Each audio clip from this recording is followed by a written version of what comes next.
Advocate Anilkumar, ഈ വിഷയത്തിൽ ഇന്നിപ്പോൾ പ്രതിപക്ഷ നേതാവ് കാര്യമായി കുറെ കൂടി പ്രതികരിച്ചു. ആ പ്രതികരണം ഈ വിഷയവുമായി ബന്ധപ്പെട്ട ഉചിതമായ നിലയിലാണോ എന്നത് തന്നെ ഒരു പ്രശ്നമാണ്, ഒരു വിഷയമാണ്. അത് പരിശോധിച്ചാൽ അദ്ദേഹം പറയുന്നത് അദ്ദേഹത്തെ കോടതി പരിഹസിച്ചു എന്നാണ്. ഇതിലൊരു ഇടക്കാല ഉത്തരവുണ്ടായിട്ടുണ്ട്. വാക്കാൽ വിമർശനങ്ങളും അതൃപ്തിയും കോടതിയുടെ ഭാഗത്ത് നിന്നുണ്ടായിട്ടുണ്ട്.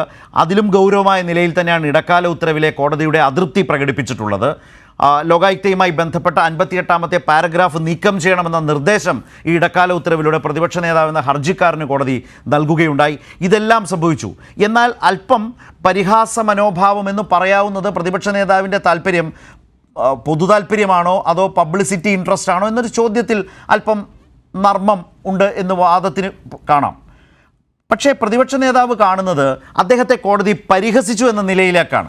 ആ നിലയിലാണോ യഥാർത്ഥത്തിൽ കോടതി ഈ കാര്യങ്ങളെ ആകെ കണ്ടിട്ടുള്ളത്, ഇടപെട്ടിട്ടുള്ളത്?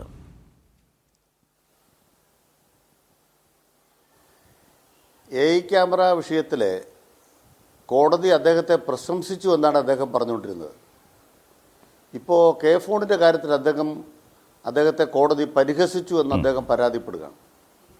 യഥാർത്ഥത്തിൽ ക്യാമറ വിഷയത്തിൽ കോടതി അദ്ദേഹത്തെ പ്രശംസിക്കുകയല്ല ചെയ്തത്.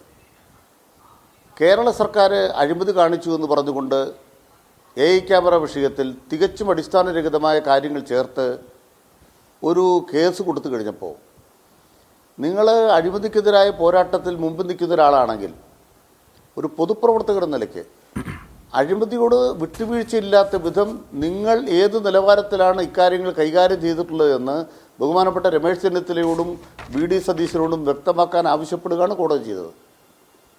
അപ്പോൾ ചെന്നിത്തലയുടെ പേരിലും വി.ഡി. സതീശൻ്റെ പേരിലുമൊക്കെയുള്ള വിജിലൻസ് കേസുകൾ നമ്മുടെ മുമ്പിലുണ്ട്. അഴിമതിയുടെ കാര്യത്തിൽ അവർ പുലർത്തിയ ഔന്നത്യം എന്താണ് എന്നും ആ ഔന്നത്യമുള്ള നിങ്ങളാണോ, ആ ഔന്നത്യമുണ്ടെങ്കിലാണോ സർക്കാരിനെ ഇപ്രകാരം നിങ്ങൾ ചോദ്യം ചെയ്യാൻ വരുന്നത് എന്നും കോടതി ചോദിച്ചാൽ അത് പ്രശംസയാണ് എന്ന് വായിച്ചെടുക്കണമെന്നുണ്ടെങ്കിൽ കോടതിയെ അതുപോലെ അവഹേളിക്കണം. ഇപ്പോൾ ബഹുമാനപ്പെട്ട പ്രതിപക്ഷ നേതാവിന് മുന്നറിയിപ്പ് കൊടുത്തിരിക്കുന്നത് അത് ചീഫ് ജസ്റ്റിസിൻ്റെ ഉത്തരവ് നോക്കിയാൽ കാണാം. ലോകായുക്തയെ സംബന്ധിച്ച് എഴുതി കൊടുത്തിട്ടുള്ള കാര്യങ്ങളിൽ മാറ്റം വരുത്താൻ ഉദ്ദേശിക്കുന്നില്ലെങ്കിൽ ബാക്കി വരുന്നിടത്ത് കാണാം, അതിൻ്റെ ഭവിഷ്യത്തുകൾ അനുവദിച്ചാൽ തയ്യാറായിക്കൊള്ളൂ എന്നുകൂടി ആ ഉത്തരവിൽ പറയുന്നുണ്ട്. അതിനർത്ഥം എന്താണ്? കോടതിയോടുള്ള അനാദരവും നിയമവ്യവസ്ഥയോടുള്ള വെല്ലുവിളിയുമാണ് പ്രതിപക്ഷ നേതാവ് നടത്തുന്നത്. ഇവിടെ വിഷയം എന്താണ്? സഖാവ് പിണറായി വിജയൻ മുന്നോട്ട് വെക്കുന്ന LDFൻ്റെ നവകേരളം എന്താണ് എന്ന് പലർക്കും മനസ്സിലാകുന്നില്ല. ഈ നവകേരളവും ഫോണുമായിട്ടൊരു ബന്ധമുണ്ട്. എന്താ ബന്ധം? നിങ്ങളൊരു നവകേരളം സംഘടിപ്പിക്കുമ്പോൾ അതിൻ്റെ ഭാഗമായി കേരളത്തിലെ സർക്കാരാണ് പറഞ്ഞിട്ടുള്ളത് ഡിജിറ്റൽ ഡിവൈഡ് ഇല്ലാത്തൊരു കേരളമായിരിക്കും. കേരളത്തിൽ ഇൻ്റർനെറ്റ് എന്ന് പറയുന്നത് പൗരാവകാശമാക്കി മാറ്റിയിരിക്കുന്നു.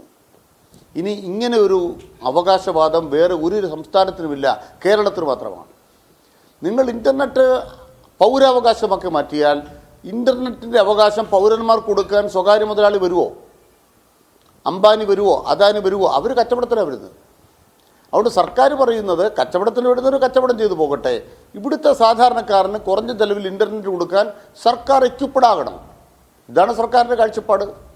സോ ഏറ്റവും പുതിയ ഒരു മേഖലയിലേക്ക് കടന്നു ചെന്ന് ഇൻ്റർനെറ്റ് അവകാശമായി കൊടുക്കാൻ സർക്കാർ പ്രവർത്തിക്കുന്നതും അതിൻ്റെ ഭാഗമായി ഒരു വിജ്ഞാന സമ്പദ് വ്യവസ്ഥയിലേക്ക് മുഴുവൻ ആളുകളെയും ഇൻ്റർനെറ്റ് ഉപയോഗിക്കുന്നതിലൂടെ കണ്ണി ചേർക്കുന്നതും ഇപ്പോൾ അത് അവസാനം എത്തി നിൽക്കുന്ന സ്മാർട്ട് പോലുള്ള തദ്ദേശഭരണ സ്ഥാപനങ്ങളെ ഓൺലൈനിൽ കൊണ്ടുവന്ന പദ്ധതികളടക്കം ഒരു പുതിയ ഭരണ സംവിധാനവും ഒരു പുതിയ എൻവയോൺമെൻറ്റുമാണ്, ഡിജിറ്റൽ എൻവയോൺമെൻറ്റാണ് നവകേരളം. ആ നവകേരളം ഒരു ദിവസം രാവിലെ പ്രസംഗിച്ചാൽ ഉണ്ടാവില്ല. അത് നടപ്പാക്കാൻ പിണറായി സർക്കാർ ശ്രമിച്ചു.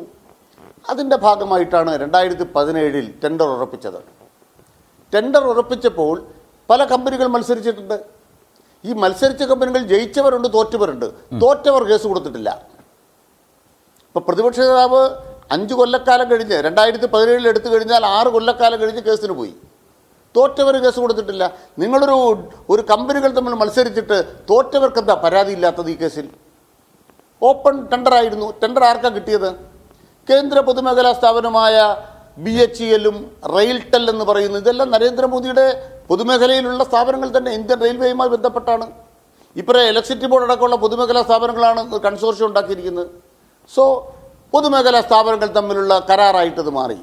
രണ്ട് പൊതുമേഖലാ സ്ഥാപനങ്ങൾ തമ്മിൽ അക്കൗണ്ടിലൂടെ സുതാര്യമായി പരസ്യമായി പത്രത്തിൽ ടെൻഡർ വിളിച്ച് ഏറ്റവും കുറഞ്ഞ കൊട്ടേഷൻ പ്രകാരം കൊടുക്കുമ്പോൾ അഴിമതിക്ക് എന്താ സാധ്യത?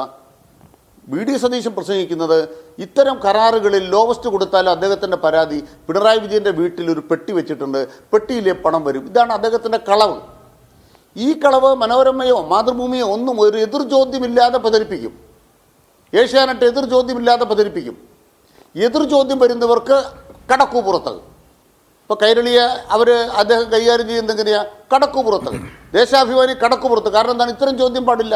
ചോദ്യം ഇത്രയേ ഉള്ളൂ. പ്രധാനപ്പെട്ട ചോദ്യം, ഒരു പൊതുമേഖലാ സ്ഥാപനം, കേരളത്തിലെ K4 കേന്ദ്ര പൊതുമേഖലാ സ്ഥാപനം ടെൻഡർ എടുത്താൽ എങ്ങനെയാണ് മുഖ്യമന്ത്രിയുടെ വീട്ടിലെ പെട്ടിയിൽ പൈസ കിട്ടുന്നത്? ഇതിന് പ്രതിപക്ഷ നേതാവ് ഉത്തരം പറഞ്ഞാൽ മതി. ആ ഉത്തരം പറയുമ്പോൾ ആ ചോദ്യങ്ങൾ മുഖത്ത് വന്നടിച്ചപ്പോഴാണ് പ്രതിപക്ഷ നേതാവ് അവസാനം വെല്ലുവിളിച്ചത്. കേസ് കൊടുക്കും. ക്യാമറയുടെ കേസ് കൊടുത്തു.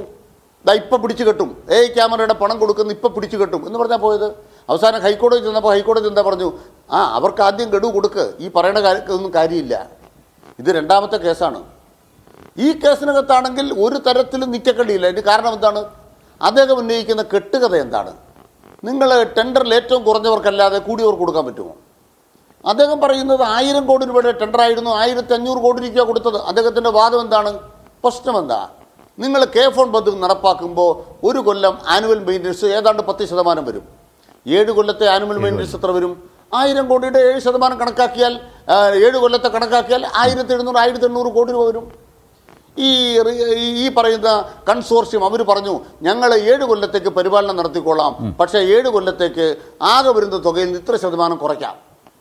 അതിലും മത്സരിച്ച് അവർ ജയിച്ചു. ആ ജയിച്ച എല്ലാം കൂടെ കൂട്ടി ഒരു ഓർഡറായിട്ട് അങ്ങോട്ട് കൈക്കൊടുത്താൽ ടെൻഡർ തുകയിൽ 7 കൊല്ലത്തെ AMC ഉൾപ്പെടുന്ന തുക വെച്ചിട്ടാണ് അത്രയും തുകയെന്ന് പറയുന്നത്. 1000 കോടിയുടെ പദ്ധതി ഇത്രയായെന്ന് കളവ് പറയുന്നത്. ഒരു പ്രതിപക്ഷ നേതാവിന് മിനിമം സത്യസന്ധത വേണം.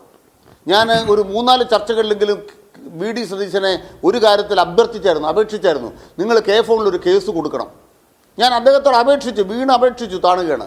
കാരണം എന്താണ്? കേസ് കൊടുത്താൽ അദ്ദേഹത്തിൻ്റെ ചെമ്പ് തെളിയും. കേസ് കൊടുത്തപ്പോൾ ചെമ്പ് തെളിഞ്ഞു. അതാണ് ഇന്ന് ചെമ്പ് തെളിഞ്ഞൊരു വി ഡി സതീശനെ കാണുന്നത്. LDF സർക്കാരിനെതിരെ എത്ര നുണ പറഞ്ഞാലും മാധ്യമങ്ങൾ പബ്ലിസിറ്റി കൊടുക്കും.